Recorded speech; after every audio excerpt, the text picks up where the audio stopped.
Right, Carlton King, the former Scotland Yard Special Branch and MI6 officer and the author of Black Ops.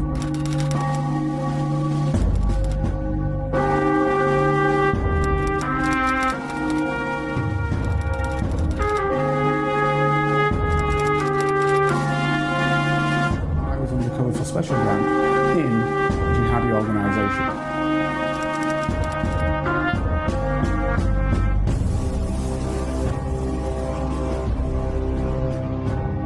If you'd like to help Carlton keep producing the Black Spy podcast and receive episodes and information that's only available to Carlton's special Patreon agents, then you can donate as little as £3, €4 or $5 a month by signing up with Patreon.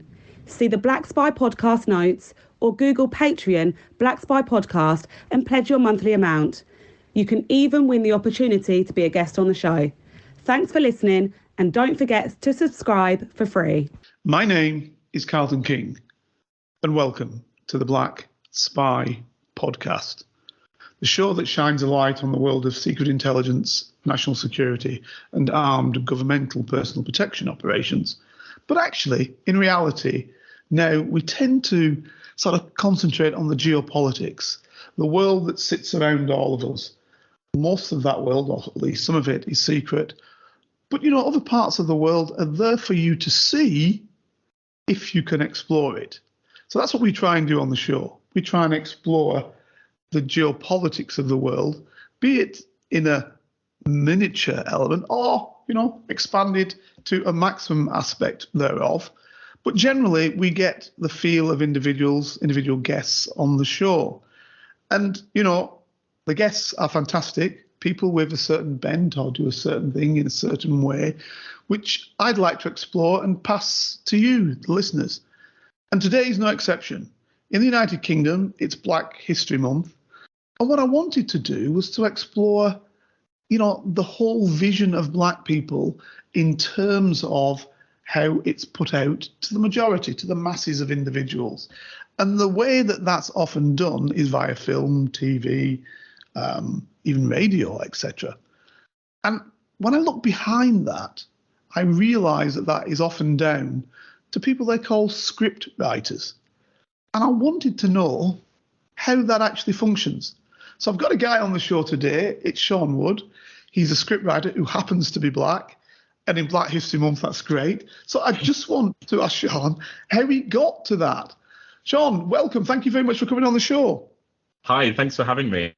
Not a problem at all. And as I said in the intro, I just want to try and find out how you get to do what you're doing and whether it's abnormal for a person of colour, particularly a Black person, to do it in the United Kingdom, or whether it's pretty much de rigueur. Which is it? I think in regards to getting to be a script writer or a screenwriter, I suppose anyone could call themselves a screenwriter, but ultimately you tend to have to have managed to secure an agent in order to get something you've written seen by different production companies, and for them to decide whether they want to put money into paying you to write a script or further scripts or commissioning a series or bringing it to production. So in regards to that, there's quite a high barrier to entry, and that I think also relates into the point about the number of people of color or Black people that are script writers. I think that I think there's a low number. I don't know about the statistics specifically, but recently I think there's been some work that the agencies have been trying to do to improve their diversity, but ultimately whether you're signed or not comes down to I suppose the quality of the work you're able to produce, and the number of people that see themselves as wanting to be screenwriters. I was just going to ask that, Shaun, just jumping in a little bit. Shaun, on that one, is how objective is the quality of work that you're able to produce? Because, one person's quality work may be perceived as not being quality work by somebody. Is that correct? Or is there a level playing field? I wouldn't say it's a level playing field. And like me and my co-writer have frequently have discussions about taste and style and quality that we often disagree, but also we often agree on perhaps a current general lower than ideal quality of screenwriting work out there that's even getting made at the moment. But I think ultimately there are markers that are ultimately going to show whether you are able to spin a story in and plot it out in an efficient manner. And there are definitely rudiments to that, which agents will, they're not just going to let any old Tom, Dick, and Harry create a series. I suppose there will just be kind of like variations in, ultimately in the style of that and the sort of level of detail or level of rigor that has gone into each, into a script.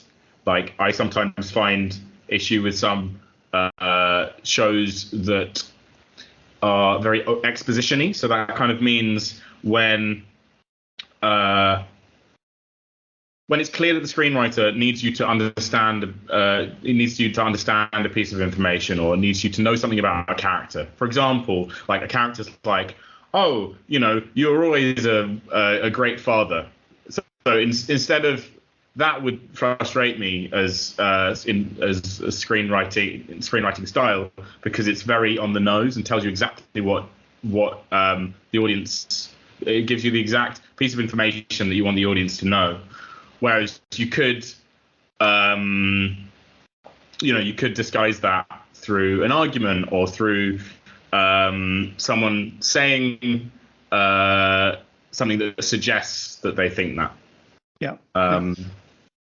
So I guess one other point, because I want to go back into your childhood, that makes you think that you want to be a script or screenwriter in the first place. But just one question as well, but still on that.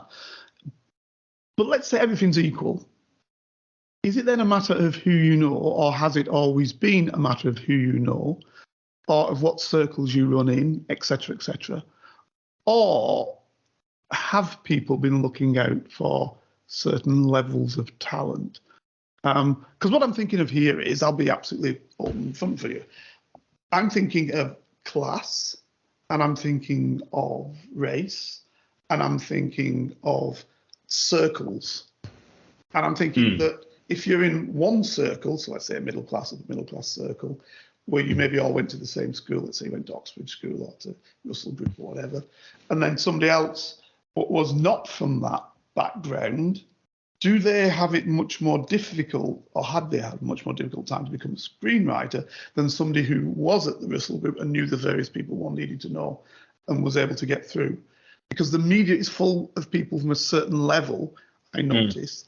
And even if you're trying to play a working class person, in the past, they used to use somebody who clearly wasn't working class to portray that. So I'm just keeping away from colour for now, to try and portray that. So has it been fair? And are the people behind the camera exactly the same as what appeared to be with the people in front of the camera? Because it's clear to me that there's a lot more, for want of a better word, ruling elite accents in British, in front of screen, actors and actresses, it used to be in the old days, than there are from other parts of society. So is that the same for the writers? I think, like, in regards to behind the camera, I think there are lots of avenues for getting into working behind the camera on production, on set. Like, you can work your way up from a runner, and that's a frequent, that's a common progression is you spend. Sorry, Shaun, can you just explain what a runner is to people who don't know? A runner is basically the person that gets the teas and the coffees and gets, just anything that's needed that I suppose doesn't require particular managerial oversight or particular creative credentials or proof of higher level skill can be deferred to a runner. So often they might have a driver's license. If you need something picked up from farther away than the set, then you might send a runner. It's I suppose it's in the name that you just get someone to run to get things. And that tends to be kind of the lowest level that people get into filmmaking through. And there, I think, my experience of it is that there's actually a lot of access to being able to do that. Frequently, rather unfortunately, people will volunteer to be runners for free often on like low budget or student films and stuff like that, rather than actual big productions. But you can, I know people that have managed to get on extra work agencies. So if you're like the person standing in the background of a shot, which is really easy to get into, you literally just need to sign up and then send your photo, and they'll call you up with potential jobs. I've known people through being extras on shows, being also able to then chat to assistant directors and ask if they have any runner work and be able to get into the industry through that avenue. So in regards to behind the camera specific, like in regards to production, I don't think there are that many, like you could go in fine detail, but I think in regards to explicit obstacles, I don't think there are explicit obstacles to accessing that. However, in regards to screenwriting, I like my own experience of I suppose the way I managed to get the appropriate training and mentoring that helped me to develop as a screenwriter is through my co-writer who in turn had worked as a researcher for another screenwriter. And the way he managed to get that job is because he'd done a history degree and was able to work as a researcher and gain that mentorship. And so I was able to, fortunately, that my friend who was working as a researcher is also my friend, and he was able to share his experience, and we were able to work together. And in that manner, I'm benefited by the middle class echelon that I've managed to access. Mm-hmm. The connection. So that's a great segue, actually, to jump to you, to see how you got into this field. So if you could tell me a little bit about yourself, and were you always destined, or did you always wish to be in this particular field? So my mother, both my parents are from working class backgrounds. My mother's a British-born Jamaican. My father is white English. Grew up in Dagenham, which is sort of the kind of like where they had all those like car factories. Ford. And so I don't think I was necessarily and so I. On the face of it, I wouldn't necessarily be destined to be exploring screenwriting or to be aspiring to like great things, I suppose. I don't know, or to aspiring above the class I was born into. But my mother was very aspirational. She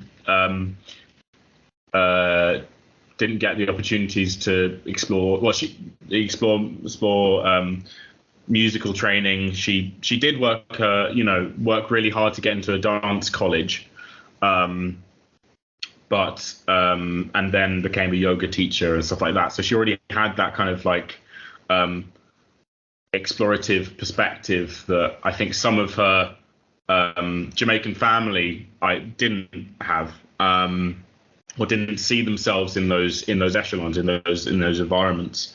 And so she basically, her and my dad kind of, I think, clubbed together to try to wangle their 3 kids into private schools and to get music tuition. And when I was 9, I got into Westminster Abbey Choir School. So I was singing. Yeah, so I was singing for, like, in special services for the Queen and going on tours and stuff like that. And I that was an amazing thing for social mobility for me, and it gave me amazing musical training, and is a very small school, so gave kind of 1 to 7 tuition. Like, there were 7 people in my year. And it was kind of expected that after that, then you go to you apply for scholarships to posh boarding schools. And so I went that route, and I've had a very, like, music has been kind of like a really important social mobility tool for me. But yeah, I always thought, and then after that I went and studied music at Bristol University, and I kind of thought I would be a composer, but I found my sort of love of acting and narratives was, it just took the fore, and I was ended up writing plays, writing music for plays, and then got into directing, and then I wrote a play that I took to the Edinburgh Fringe Festival.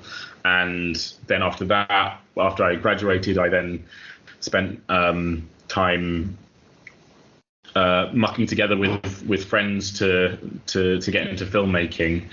And then it was kind of through that process that me and my friend Asher started working together, and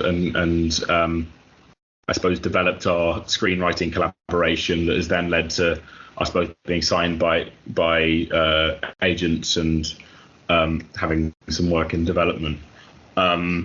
So yeah, you could argue. Sorry, you could argue that you had the requisite access because of. I mean, Westminster School is a very, very good school. Mm-hmm. So that's the first thing, and then presumably you said you went on to some type of public school, which would be.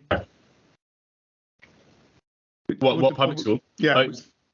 The King's School, Canterbury. So it was really school as well. Yeah, really, really, like, that was an odd experience for me, because I wasn't, though I was coming from a kind of quite peculiar privileged position of being in a very small choir school. I was, I ended up in a school where, rubbing shoulders with very rich people, and I felt very isolated in that environment. So yeah, it's been an odd experience. Did you get a scholarship to the school then? Yeah. Is that yeah. Yes, you did. So you're a bright fella. You see, the thing is, what I've always said, and I'm waiting for somebody to debunk this sort of theory. It's not my theory. Let's put that up straight away. And it's probably not Dr. Dubois' theory, W.E.B. Du Bois, the famous American, I guess you could call him educationalist, who, as a black guy, was one of the people back 1910, 1930s, and worked his way through and believed in what he called the talented 10, and have no reason to disbelieve his theory, which is basically that 10% of people, whomever they are, wherever they come from, will make it to the top because they have the necessary drive, movement, and all the rest of it. Now, what we seem to assume is because people are wealthy that somehow they've got that talented 10 perspective. They haven't. They've got other advantages, which are the connections, etc., etc.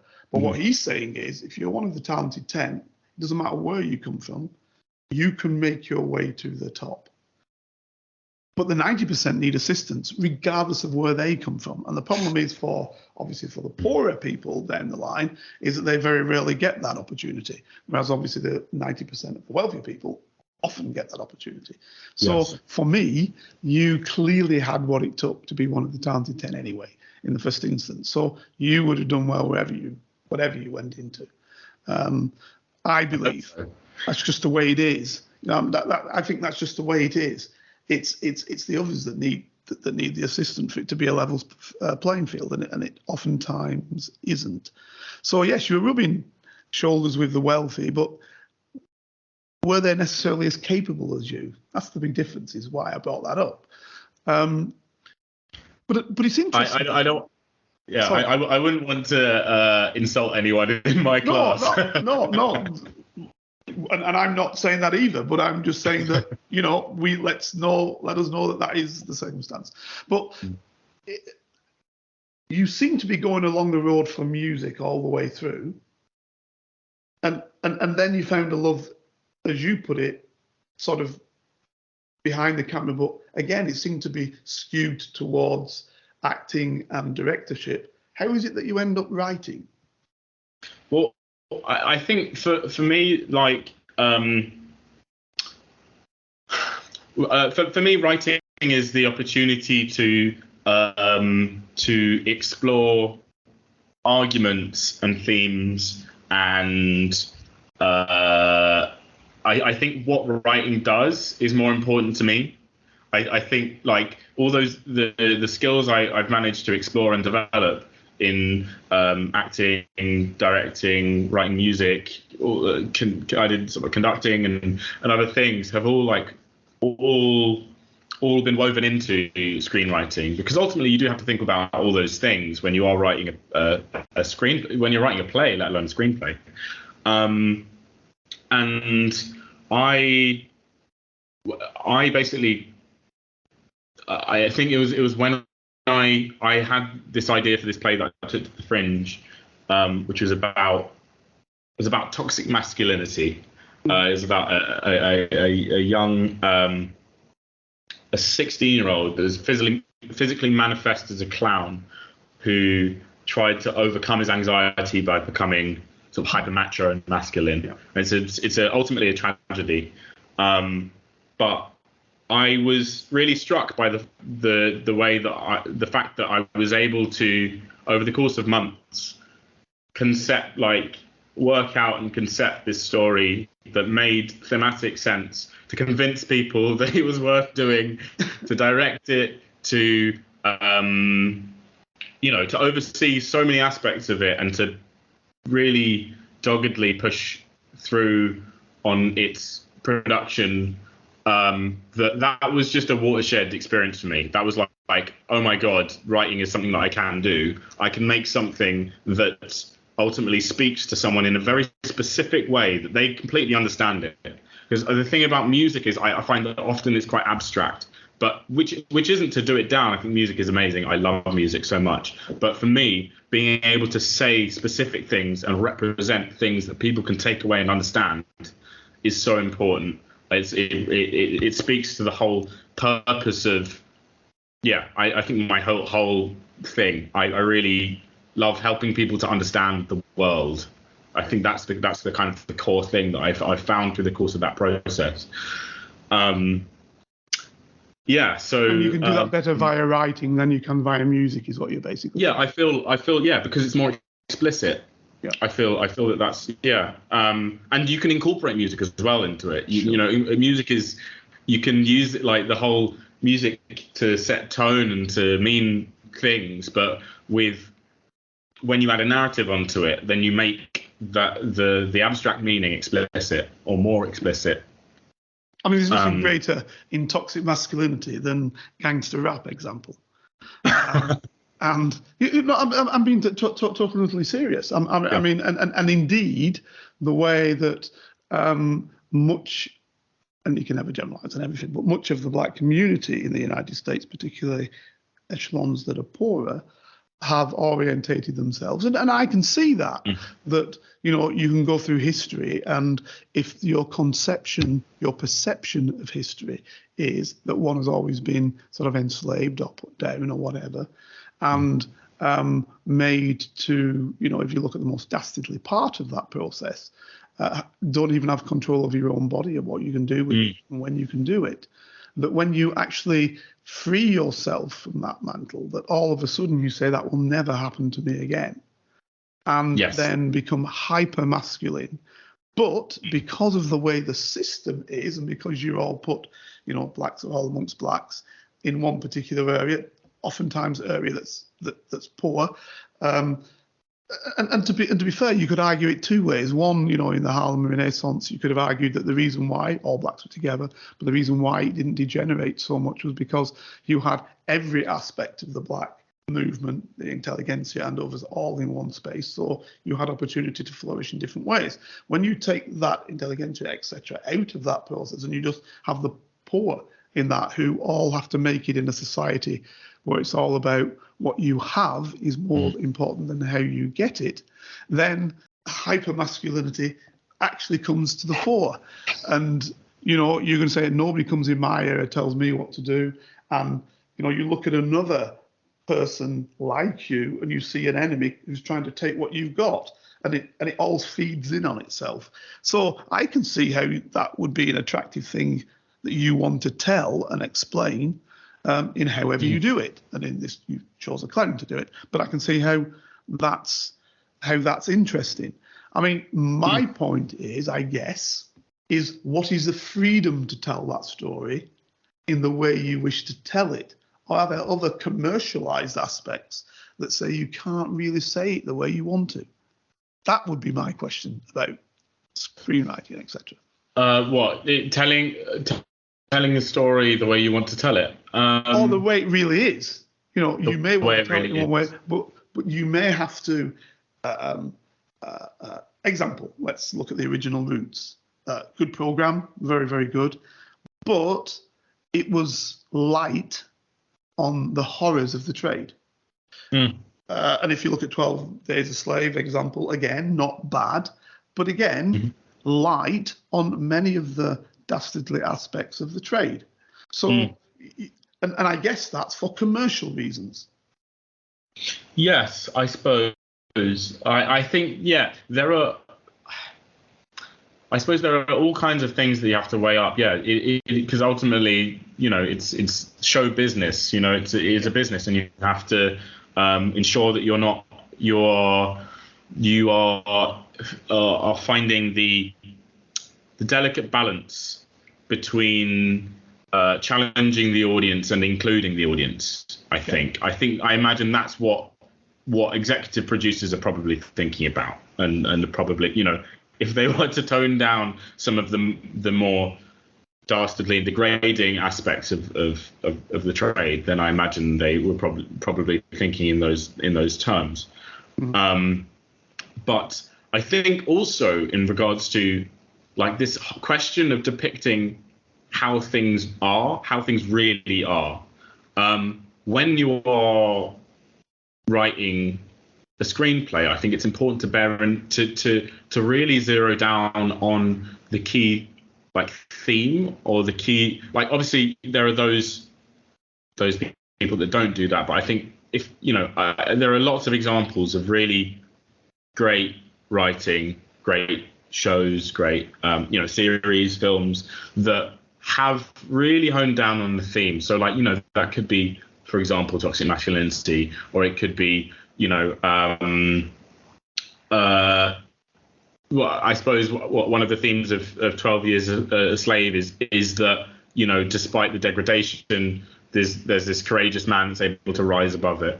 And so in the kind of concepting and crafting of the story, you might make certain creative decisions that help you to focus on the theme more, which might involve reducing certain aspects of reality, or twisting them, or changing them, or modifying them in a creative way.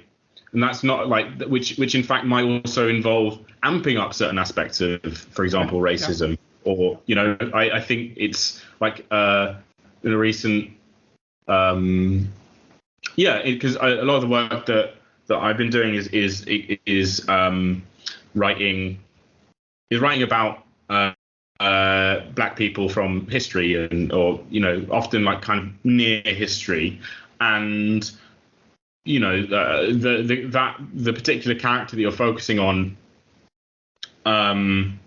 you may not find any specific aspects of their biography, if you're researching them, that scream a racial experience, but if you want to make a point about racism and within that time, you might tie in certain truths from that time to bring that point forward.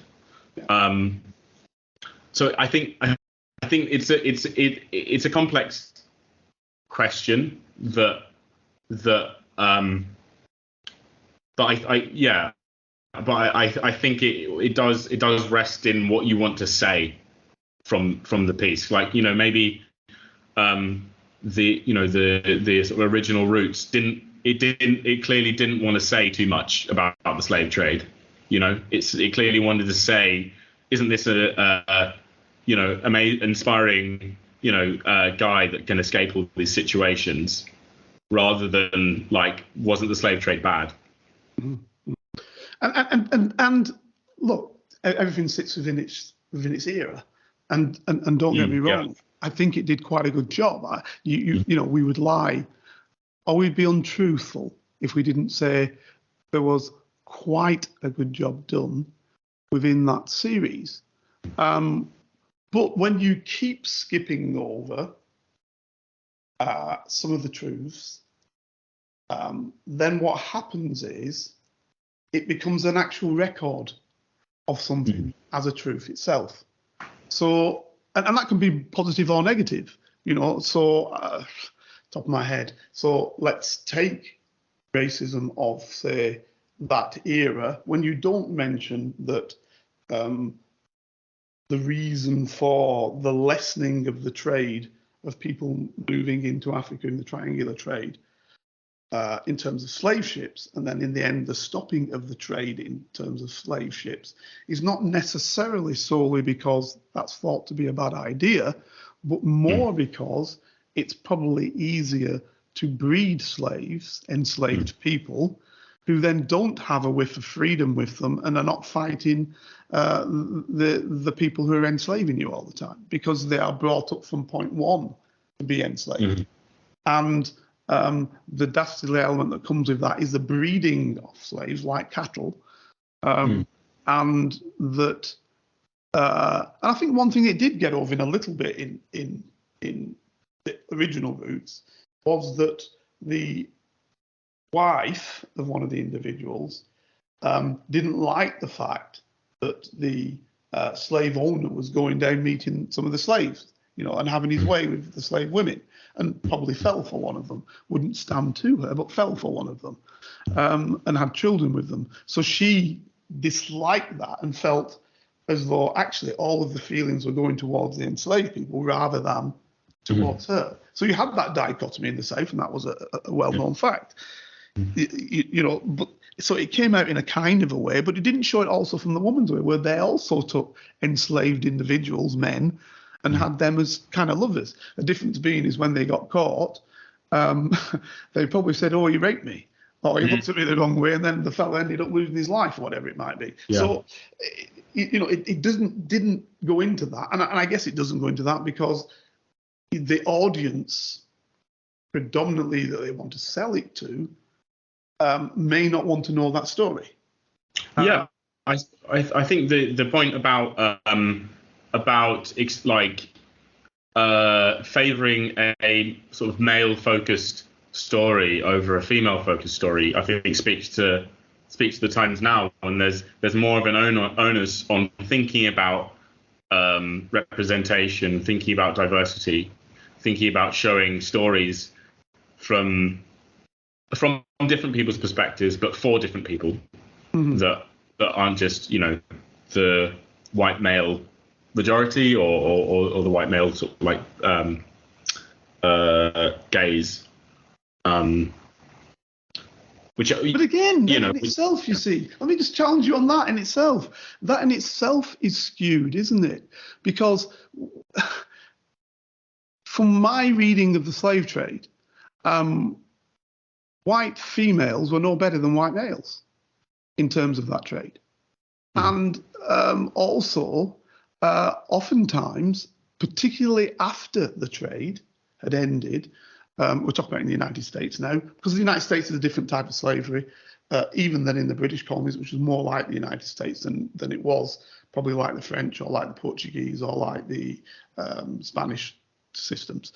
But when you look at it, after that trade, the white female was challenged in a different way by the same actions that had gone on in slavery, with males taking what they want, because the black female still had no power, so you could take what you want. But the white female, especially the wealthy one, wanted the black female to pay for that. So, you hear of them lashing people and beating people and doing all the rest of it, white black women, because they perceive that their husbands have been taken, albeit that they're not taken because they never stand to them. But, you can read that. You can read accounts, quite a few accounts indeed, where you'll see that, or in latter years, all the way to the 50s. And I think there was a good program quite recently that did it, where it showed that in reality the guys weren't that bothered when a black family moved in. They didn't like it, but they weren't that bothered when a black family moved in the place. But it was the women who got together, in particular one woman, who got together to say to the husbands, "What are you doing? You're emasculated. This fella's moved in, taking over what you should be doing, and you're doing nothing about it." And you can see, if you looked at the program Eyes on the Prize, a very good program about black kids being bussed into schools in what they would call Irish areas, Irish Americans in reality areas. The women were the ones who were much more strongly orientated to preventing that movement. So, but now in the modern era, we're letting the women off the hook.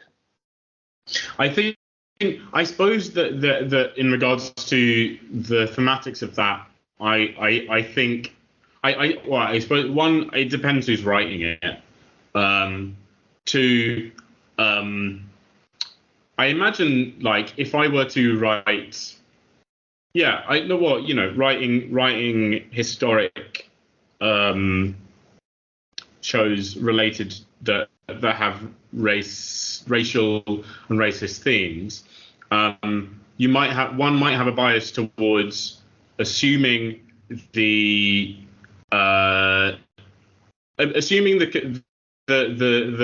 complicity of assuming that a woman would be less complicit with racism because they too are oppressed. I think also, like, writing about that is, like, I think with all these I think it would be an incorrect assumption, though, wouldn't it? Yeah, it would be and I think that's an assumption being made all the time. And so this is why I'm wondering about writers. See, this is the power of the writer. Yeah, because that assumption, I get what, just to take race out of it then, just to put it in a different context, suffragettes. If you look at the suffragette movement, let's take the race out of it, so we're not looking at the American suffragette, British suffragette movement. What you find is generally that the suffragettes are basically asking for the right of the vote, same as men. Right? That's given what they're asking for. Yeah. But you have to look at what is the right of the vote of men. So basically, coming back from the Second World War in 1918, millions of those men who were fighting on that front had no right to vote, right? Because it was about 48% of the men had no right to vote, because you had to be property owning class, etc., own your own house, or some other reason why you could vote. So and of course you had to be 21. So if you're conscripted in when you're 18 and you're fighting in a war, you have no right to vote, right? Now the women didn't have a right to vote in local elections. They did under the Representation of the People Act at a certain age. I think it was 23 or 30 or something like that, of a certain class as well. So what the women were asking for was, within their class, the right to vote as per men. So ruling elite women would have had the right to vote. They weren't asking for the scullery maid to have a right to vote. Yeah. Right? People don't understand that today. So they're making assumptions that, number one, all men can vote, which they cannot. Yeah? And two, that all the women are asking for all women to be able to vote, which they are not. They only give the vote to men, of course, over 21, because of the First World War and because of the fear of communism thereafter, when Soviet Russia appears. So they fear that because there were some, as you know, some sort of actions in the military whereby individuals in the British military, whereby individuals were mutinying or attempting to mutiny. So there was this fear that that would be brought to Britain. So we better give them something and we'll give them the right to vote. So you see, but we don't tell that history because it's too complex. The writers seem to make it simple. That's my problem with it. Well, I suppose it relates to research and rigor. Like, right, okay. I think there are some writers that do a lot of research and will think about the intricacies of these issues, and maybe I imagine there may be stories out there that might explore that specific issue of disparities between class and the ideas of who gets the ideas of who gets what in regards to rights. But I think it's important to be challenging people that do make media to represent the past accurately, to do adequate research, because it is very easy to operate from your current biases, and so for example, if you're writing a show set in the 70s, you might assume that no black people had friends that were white, because you might think, oh, it was a more racially charged time, perhaps. So let's assume that there weren't any any friendships made across those racial lines. But obviously that's not the truth. Absolutely not the truth. Totally not the truth. In fact, yeah, it's far from the truth. But yeah, you might, and then if you're right, you might be like, oh well, because I'm writing about this theme of racism, then I'll portray it in a less complex way than would be the reality. So I think it's about maybe integrity is a good word to use. Integrity as a writer. I guess what I'm really asking you, Shaun, is this. I guess what I'm really asking is that on your mind when you're writing? Are you writing to basically say, you know what, I'm going to make this as easy as possible for people to understand, and therefore make it as commercial as possible to sell?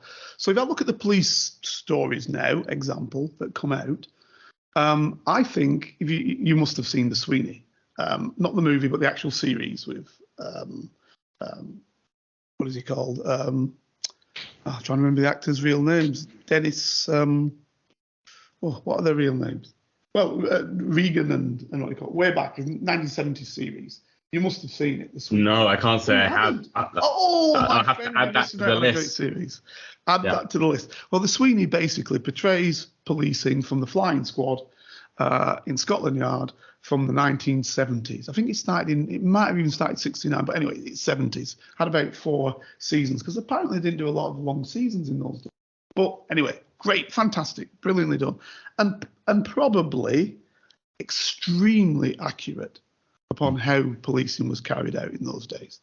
Rough, tough, little quarter given, within the law as it was in those days, or lock him up for 3 days until he decides to tell us what we want to know. All those things you could do in those days, which you can't do now. And therein lies the problem.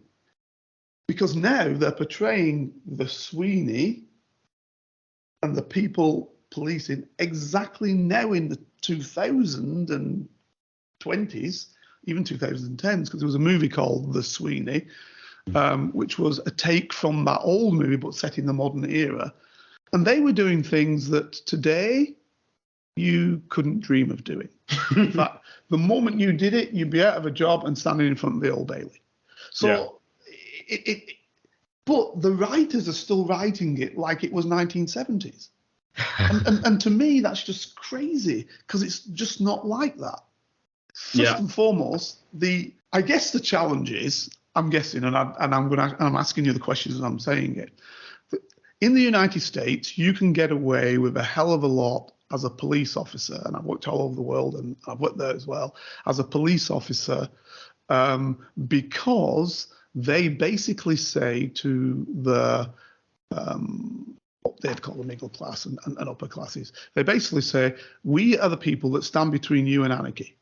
So if you want what you've still got, and you don't want somebody to take that from you, and that individual will be armed as a general rule, because some are, we are the person that stands between that. So we need to do things we need to do, and you need to just be happy with that. And basically, in general, the Americans are happy with it. Right? White, oftentimes black as well, Hispanic, whatever. They're happy because they see that line. And it leads to what I would say is out and out murders by police. And I'm not using my words. People murdering people. Right? It will be done within the law as they would perceive it, but you just would not. You do not empty 17 rounds into an individual. No, because that individual hasn't done what you said you want them to do, and they're running away. That sort of craziness which you just could not contemplate in the United Kingdom. Right. So when you make a movie of that, that's exciting. Because the police are letting rounds off left, right, and centre, doing X, Y, and all the rest of it. When you try and bring that and set that in the United Kingdom, that cannot happen. But the writers want to make it happen. I guess, come across like the Americans are. How do you deal with that? I suppose that is a challenge as a writer. Is ultimately you want to create. If you want something to be commercially successful, you want it to be, stunning, visually gripping, high stakes, threat, tension, maybe even action. And,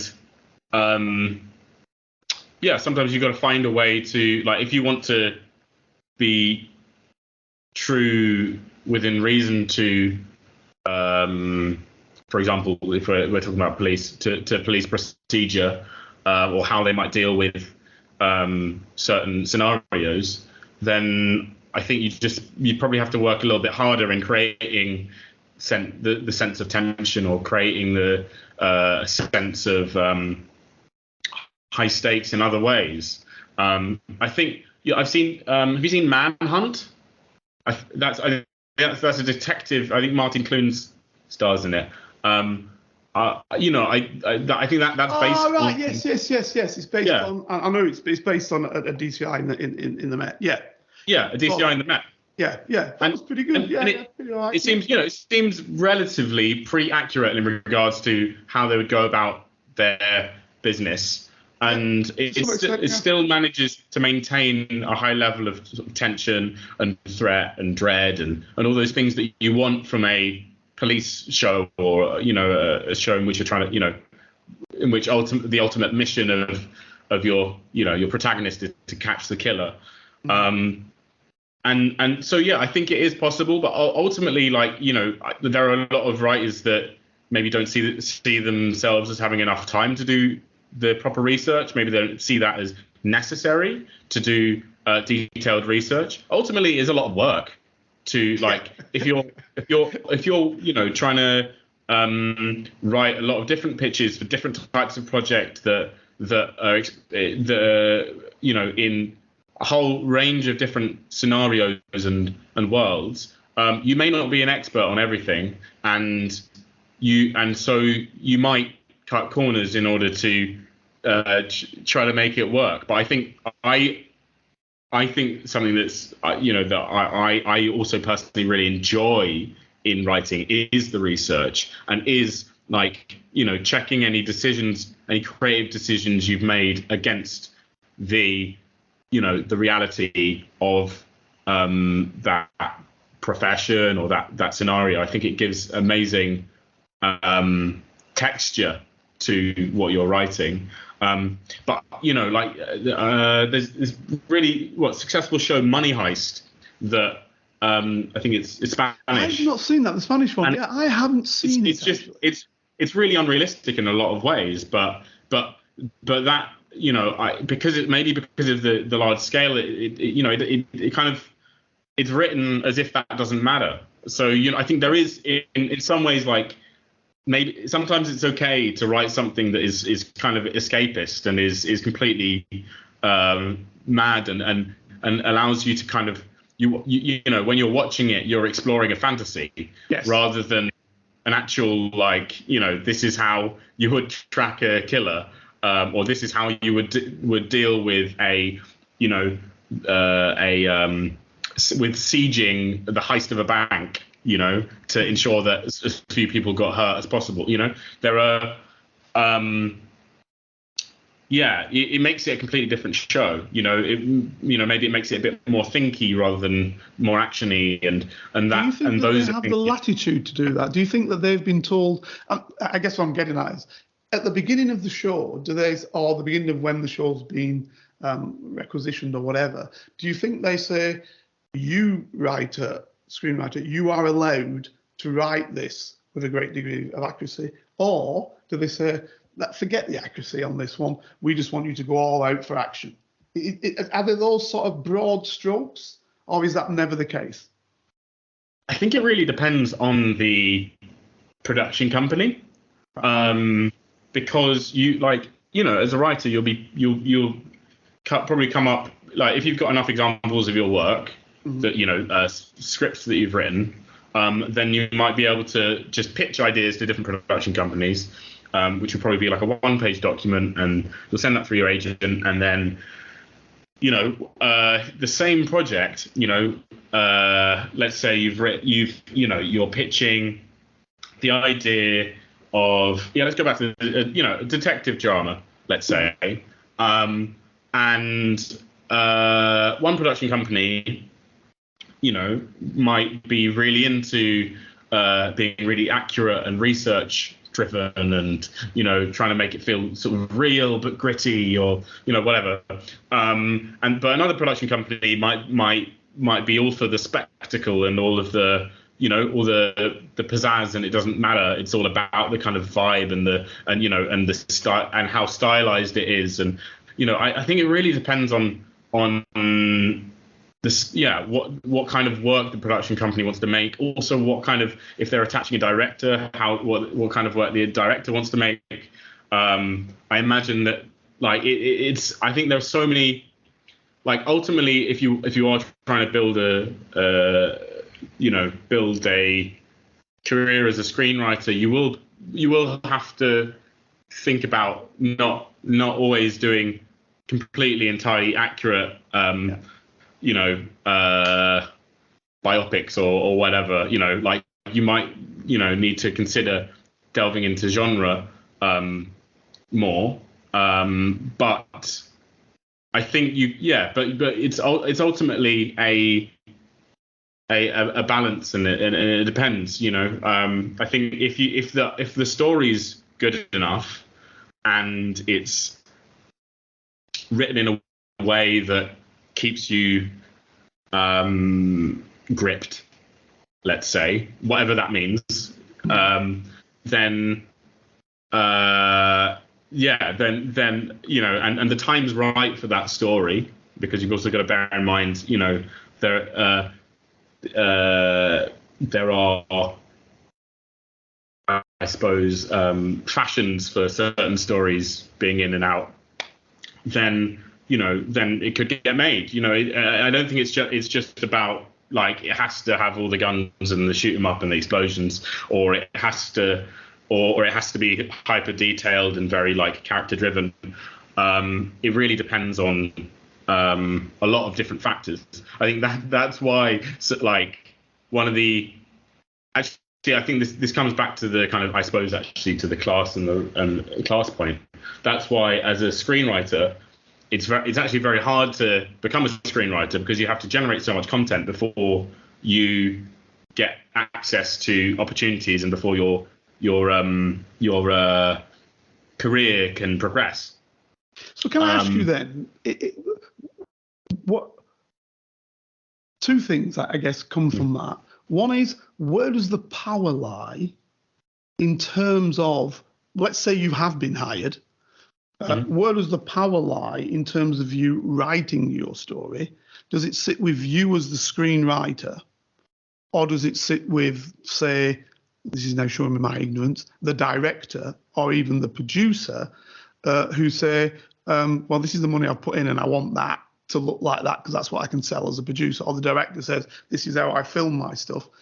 Where does the power lie between those three? I think are the most powerful people. Am I right in saying in a show? I think like it also depends. Right. Okay.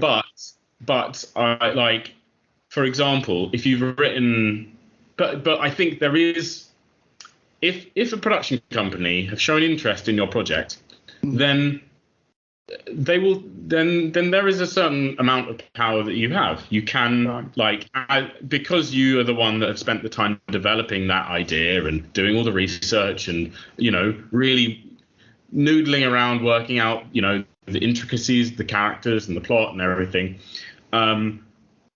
You are in a position where you can push back on notes, and you can see it as a collaboration in which ultimately the buck does stop with you to a certain extent.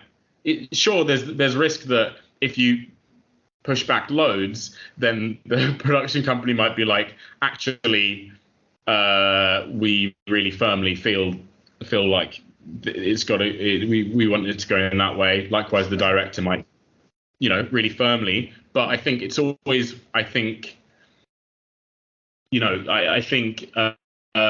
like with, I used to work in advertising, so that you're dealing with you're coming up with your great creative ideas, you're sharing them with the creative director, and they might pick some ideas that you like, but then you've got to share them with the client, and the client may have completely different ideas, even though they're giving you the same brief, may have a completely different idea of how that's meant to go down.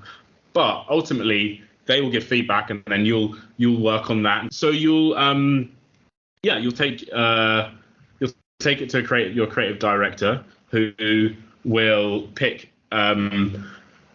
certain ideas out of the ones that you've chosen, and then they'll take that to their client, and the client will then pick the ones that they like and give feedback, and then it'll come back to you, and you'll have to kind of find a sort of a central find something that makes sense in regards to what you're envisioning and creating and what the client requires and wants, and you have to find some sort of middle ground. And I think likewise with screenwriting, I think with screenwriting you probably actually have more control than in a advertising company, because it's not just like, you're given a brief and then, you have to ensure that it fulfills that brief.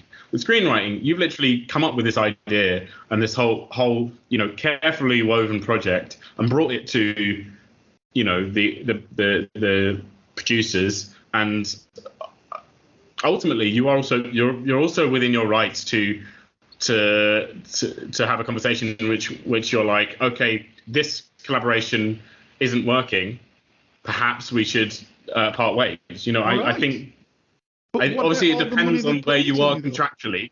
All right, I think obviously it depends where you are contractually, but there are points within the process in which you might be able to even recognize that that it's not a good marriage, and you might be able to part ways. Obviously, that's beggars can't always be choosers, especially if you're trying to develop your develop your career. But yeah, I think there are. I'm sure you know about this, like in regards to negotiation, like, if you are good enough at negotiation, then you might even be able to get what you want in the end. Yes. So it's not always this case of a dictate from on high, and often in the case of a writer, especially if, I imagine if you've been booked on a series, because you might be, as a writer, you might be booked, your agent might be able to get you on, I don't know, for example, like writing on The Crown, and they've already got the writer, the sort of like head showrunner will already have plotted out the whole series and have requirements for that series, and will be giving you feedback about how they specifically want it. That's one thing. That's kind of, you're working as a gun for hire. But when you're going out with your own projects, then you have a lot more freedom, or a lot more power to negotiate about in regards to how you want to go with it. Now, you also said something else which I'm keen to run on to, because you basically said it. In a sense, you basically said it depends on what's on vogue. So, do you think, example, now right now it seems to be on vogue to have quite a lot of black people in movies and TV series, etc. Do you think that will wane, or do you think it's the new status quo? Do you think that's where we are now? I think the type of story may change. I don't think it's going to wane. Obviously it's anyone that's predicted the future, or most people that predicted the future have been wrong. But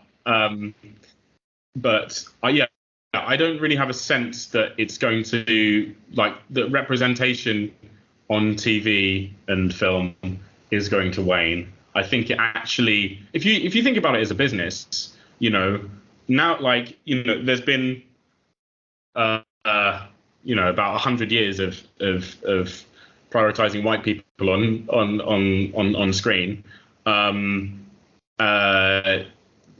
Providing more diversity gives a new gives an added added benefit to the thing you're providing your audience. It's something new, it's something different, and there are loads of franchises that have been flogging the dead horse. So I think it's useful to provide diversity and difference. But see, the reason why I asked you that is because excuse me, because I'm an old guy. I'm not as young as you, and I can remember the old blaxploitation movies, and for a time it was quite big. Yeah. And then it waned, and you had the odd person coming in a movie now and then. So I just wondered if it might act like that, but you're obviously saying it won't. So that's it's highly likely that it won't. Let's put it that way. I can't. I really don't know. I suppose it depends on what factors meant that blaxploitation movies became less popular. Or less likely to be made. I can't really speak to that because I don't know enough about the intricacies of the industry at that time. But I think what I do know is that there are still tons of fascinating stories that center around people of color, or people of other sort of diversities. There are there are also loads of really interesting stories to be still told. The world is changing, so there's always going to be interesting stories to tell. And with the rise of streamers, there's more access, or there's more shows being made. So that's brilliant. That you obviously right there, because that was the other question I was going to ask you. Because content now, obviously, is king. But can they last with content forever? Because right now, you've got Netflix that in the one time was knocking everything out of the park. Next minute you get Disney, then you get Paramount, I think, has started doing something on a streaming. You've got Amazon. You've got, you can keep going on and on and on. You've got Sky. So at some stage, surely there's not going to be enough money to go around. Or am I wrong again? Can you explain that? I really don't know. Like, I suppose it depends. Maybe it's. I think it's probably like it's useful to look at it. I don't know, in regards to what's a good similar thing. Like, I think that ultimately Disney Plus represents a brand and a certain type of story for a certain type of audience. Mm-hmm. The kind of stuff that they make is very specific, and certain people will like that. Maybe that's they're particularly more family oriented, stuff like that. So maybe if you've got a family, you're more likely to have a Disney Plus subscription. Mm-hmm. If you're Netflix at the moment is making a lot of true crime, a lot of things about serial killers and stuff like that. So if you're interested in that kind of content, then maybe you have a Netflix subscription. I think ultimately it's just diversification, and it's just part of this kind of like ever increasing trend for services to cater to micro communities rather than like the wide public, completely at large. So like, yeah, I think it's obviously, there may be those streamers that fail, as there are companies that fail. But I think that actually what will benefit them is them actually keeping this, like, maybe, well, I don't know, I'm not an expert, but perhaps maybe the specific separation in their brands, what they're providing you, so that if you like art house film, then film and TV, then you'll get a movie subscription, and you can just watch loads of that. Yeah. So now we're coming into the timing zone that I have for the show. So I want to ask you now, what sort of movies, I don't know if you do theatre, what things do you actually write and produce? And what have you done, just so that the listeners can get a feel for you? So at the moment, I'm focusing on stories that either like are kind of like stories that are pertinent to the zeitgeist, that have a sort of genre edge. So they might be tackling a specific issue. So for example, let's go back to toxic masculinity. Let's say you're doing a I don't know, like a detective drama that centers around a theme of toxic masculinity. But also, something that I think that is really exciting is that me and my co-writer have been getting, I think, more interest in our shows that explore black stories, black true stories. So yeah, at the moment, I'm writing some kind of quite genre-y things that are related to issues in the zeitgeist. So, for example, you could, that might be something that explores toxic masculinity, but if you're a cop show, but I've got some ideas on the back burner at the moment. But the sort of like more exciting projects that me and my co-writer have managed to get through with some production companies, and they're in development, a 18th century romance legal drama that relates to a black individual, and a show that's based in the 70s that's a crime drama that also relates to black oppression in London. We've also got some other really exciting ideas on the go. But I think that this black focused stories thing, I think, is really exciting me at the moment, because when I started working on the 18th century story, I was just, it was really, really inspiring to explore the life of someone that was really important for British history, but was a black person, and what that signifies. Who are we looking at? Is it Coffee? Is it an actual person, or it's an actual person? Also, you're I'm not looking at sure- somebody I'm not like sure Coffey, whether I or... should- Oh no, sorry, you can't Yeah. say. Okay, well, I'm not sure whether I should say. accepted, But like, accepted, yeah.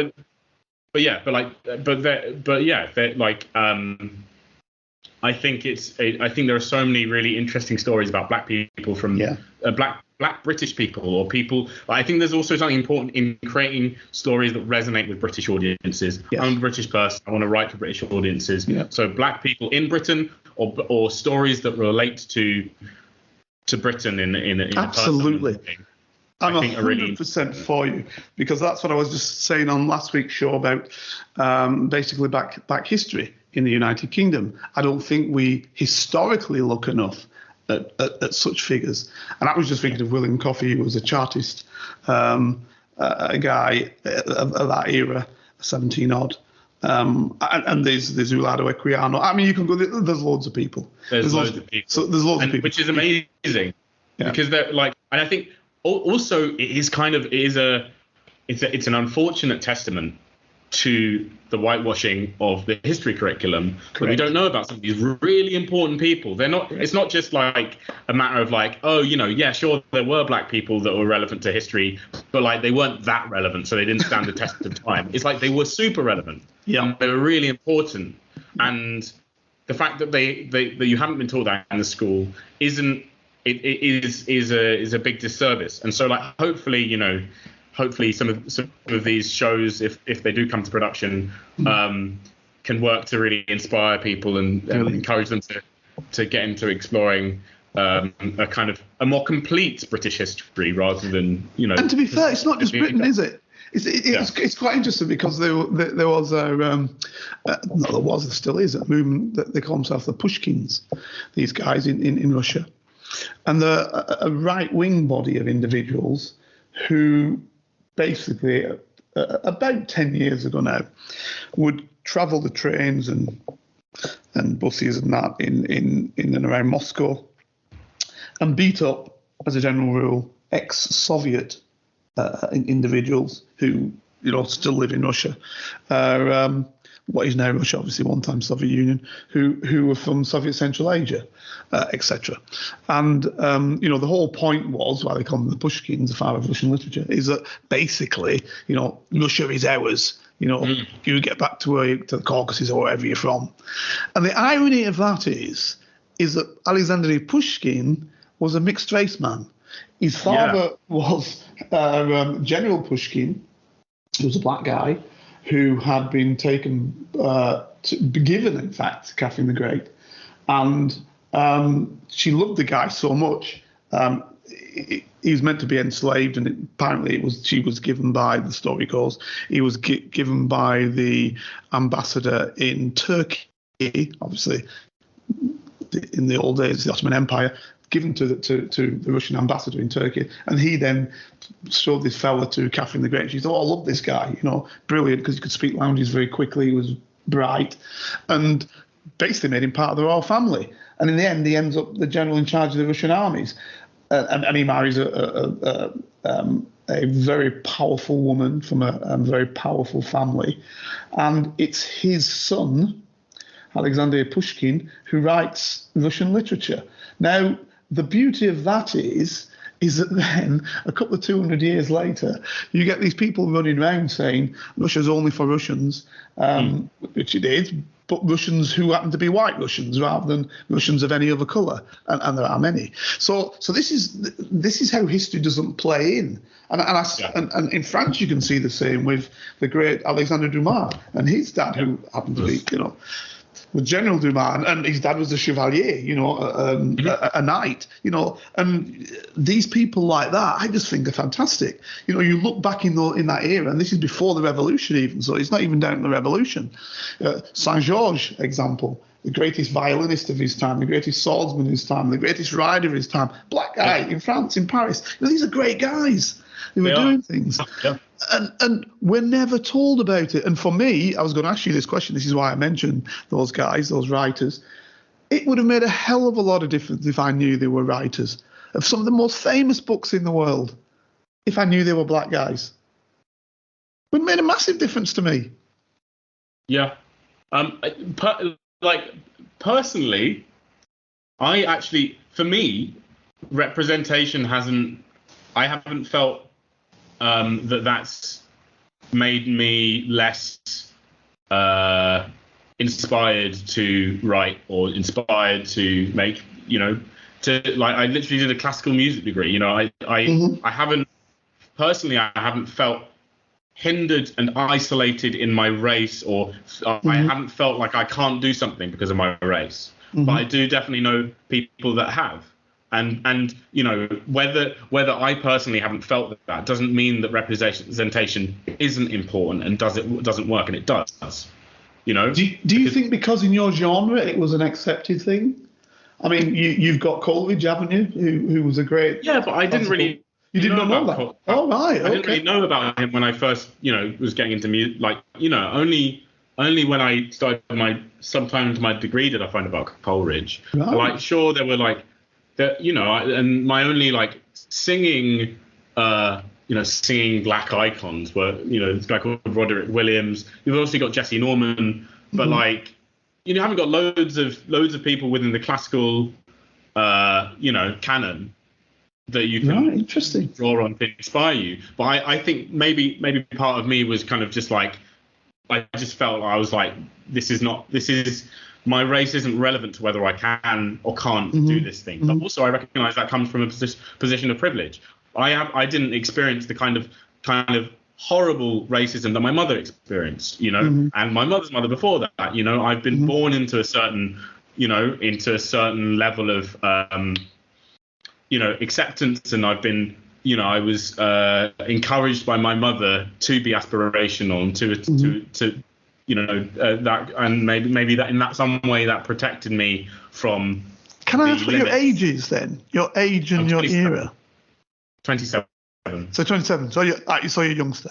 So I guess that's the difference. I mean, when I'm 60-oddish, coming up the thicker end of that. So let's just leave it at that, the thicker end of that. So in my era, I'll tell you a story which you might find very, very funny.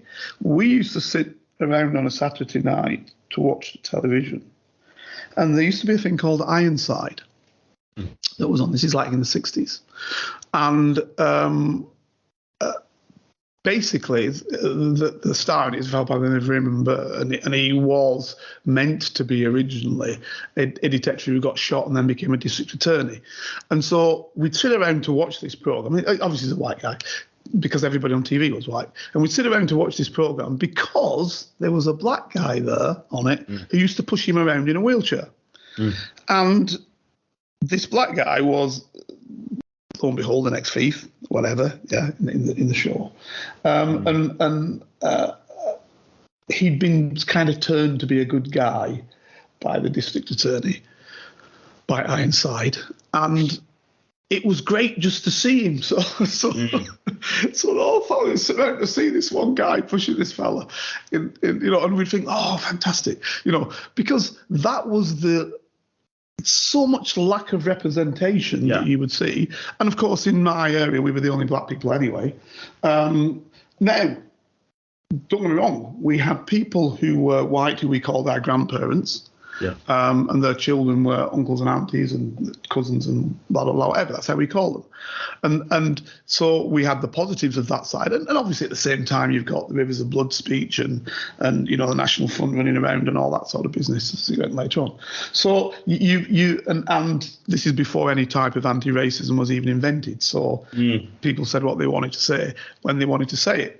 And you had to learn to defend yourself. So you had all that aspect, but you also had positive people on the other side. So you had a kind of a balance in the area where we were. But it was just this lack of representation in everything. And there were still people on TV saying, black people have got no brains, they don't know how to do this, they don't know how to do that, and total and utter denial of ancient Egypt being anything to do with black people at all. There's one famous guy, Professor Sovereignton. I don't know if you've heard of him. This guy was a Swedish fella, and basically when Mbo had the UNESCO write the history of Africa from a non-biased perspective, and you got people from all around the world. In those days, it's Cold War, so you got East and West writing. Basically, this guy Sorensen said there was no such thing as black Egyptians until the 25th dynasty, which is the Black Dynasty they call it. Right? Now, obviously, all of them were, but that's what he said. He said, even if this is what I always found interesting when I read the books. He said, even though these Egyptians may have appeared dark or even black in skin, they were not black people. Well, that is just so unbelievably, and this is a top guy in his field.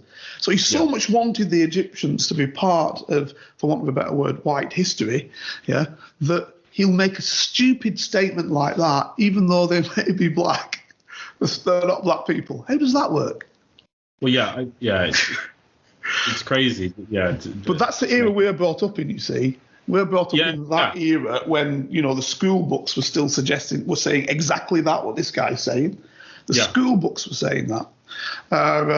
And so you felt that you weren't capable. And so to understand that the books we all read, The Three Musketeers, Count of Monte Cristo, were all written by a black fella, you'd be over the moon to think that. Yeah. We weren't reading Pushkin, I got to say that. I think that kind of like that, growing up in that kind of environment conditions you. Like, you have to consciously challenge your own like internalized racism and your own, lower sense of self. Like, and I feel lucky to have less to push back against. Though I still do, I still do have a sense of internalized racism that catches me out. And that's I think also that surprises me as well, because because of not having so many blatant racist experiences, to still have some of those to have those things come up for me is quite sometimes makes me like really stop and be like, okay, what's this. So I think there is like, even like, or whatever sort of like level of experience of that otherness, I think there's still there's still so much work to be done to even just normalize parity, Yes. It's You see, my belief is that we've all done something. All the peoples of the world have done something. I'm not an exclusive fella. I'm an inclusive fella. So what I don't want is to be a hierarchy of blacks being superior to whites or any other peoples. I just want the perspective of everybody's capacity to be seen. Whereas for much of my life, that was not the case. Yeah. So that's my pushback. My pushback isn't against the people. My pushback is against the system that said, you did nothing to aid and assist.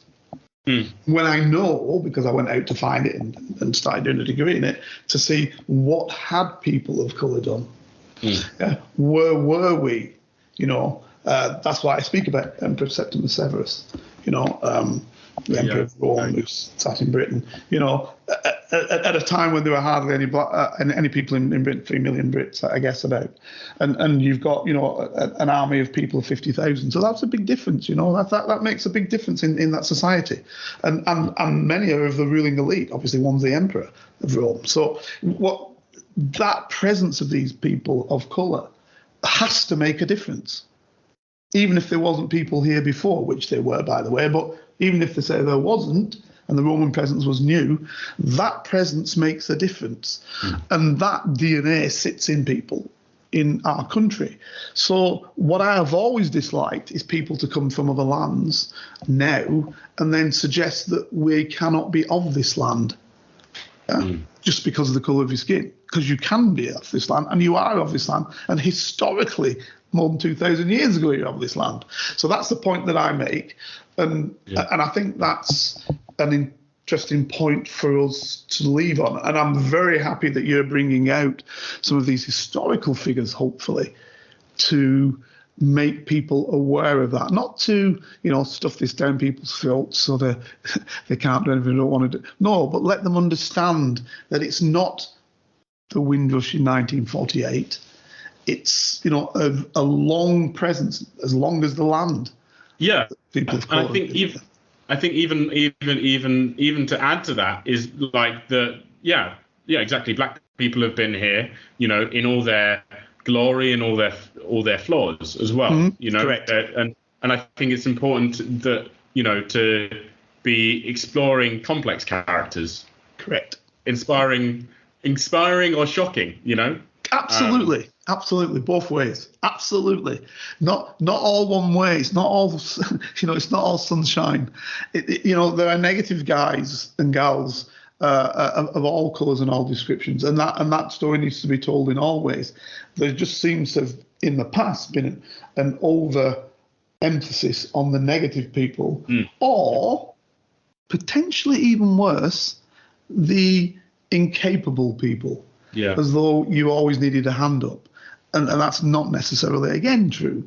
Yeah. So you guys to me are extremely important, because like it or loathe it, the vast majority of people obtain their understanding and knowledge of how we are and how we were from people like you.